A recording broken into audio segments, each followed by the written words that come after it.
नमस्कार, खबर समय जगत में आपका स्वागत है। मैं हर्षिता जौहरी। आई नजर डालते हैं देश प्रदेश से जुड़ी तमाम खबरों। भोपाल। मध्य प्रदेश के महामहिम राज्यपाल श्री लालजी टंडन जी के निधन पर लोक भारती द्वारा भावभीनी श्रद्धांजलि।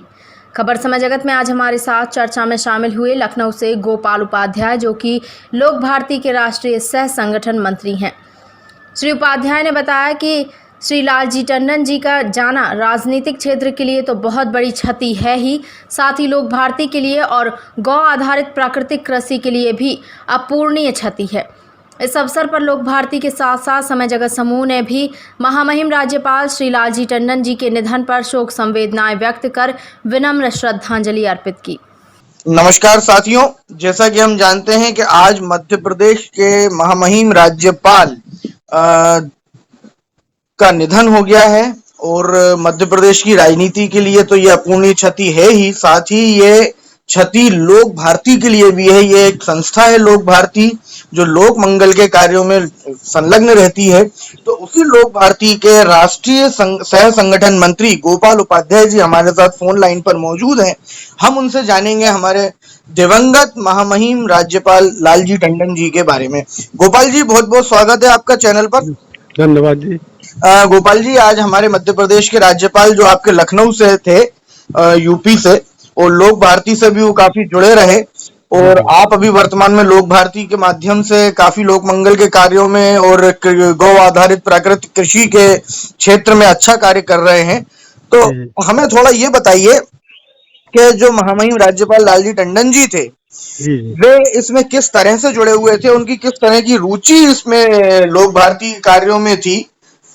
स्वर्गीय लालजी टंडन जी, उनका जो व्यक्तित्व था बहुआयामी व्यक्तित्व था जी। और सबसे खास बात यह है कि सामाजिक जीवन और राजनीतिक जीवन की जिस ऊंचाई पर वो पहुंचे थे जी, तो एक आम आदमी से निकल करके और उस ऊंचाई तक का सफर उन्होंने तय किया था जी, इसलिए इस बीच में आम आदमी से जुड़े सारे विषयों से कहीं न कहीं उनका जुड़ाव था जी।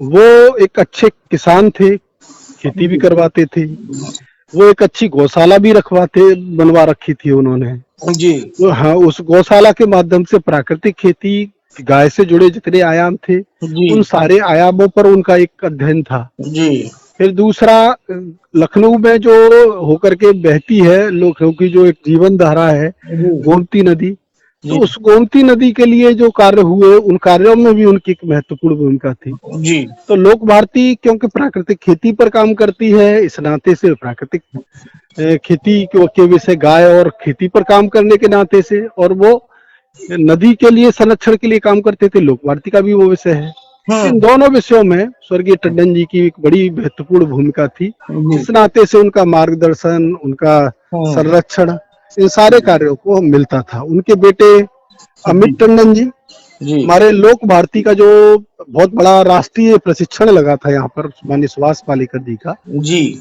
तो उसके संयोजक भी थे। जी, जी।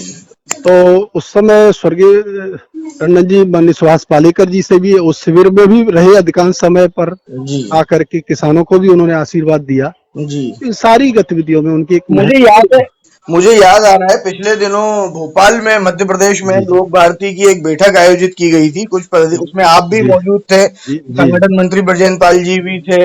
तो आप सभी के साथ राज्यपाल से प्रतिनिधिमंडल मिला था, महामहिम राज्यपाल लालजी टंडन जी से, और इत्तेफाक से मुझे भी सौभाग्य प्राप्त हुआ था कि मैं भी आप लोगों के साथ गया था। तो उस समय जिस तरह से महामहिम राज्यपाल जी ने लोक भारती और गो आधारित प्राकृतिक कृषि के कैंप के लिए आयोजित करने के लिए राजभवन में ही स्वीकृति दी थी कि यहीं करेंगे और ये वो अब तो खैर सब बातें खत्म हो गई उनके जाने के बाद। तो किस तरह से देखते हैं, कितनी अपूर्णीय क्षति है लोक भारती के लिए? ये बिल्कुल हमारे लिए बेहद अपूर्णीय क्षति है और टंडन जी का जो पूरा जीवन था वो जीवन सारे कार्यों के लिए समर्पित था, इसलिए उनके जीवन का जो अनुभव था वो अनुभव हम सब लोगों को मिलता था।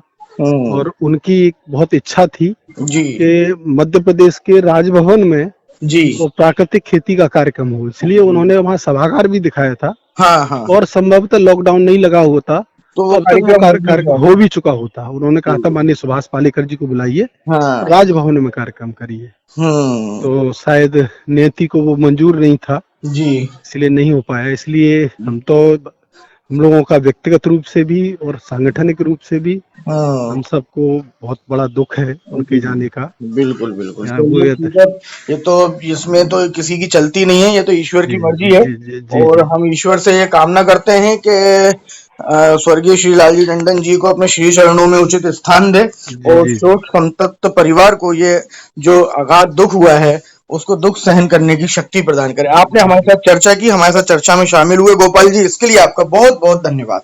जी जी नमस्कार नमस्कार। नमस्कार। खबर समय जगत के लिए भोपाल से संदेश नेमा की report. For latest news, subscribe to our channel and press the bell icon.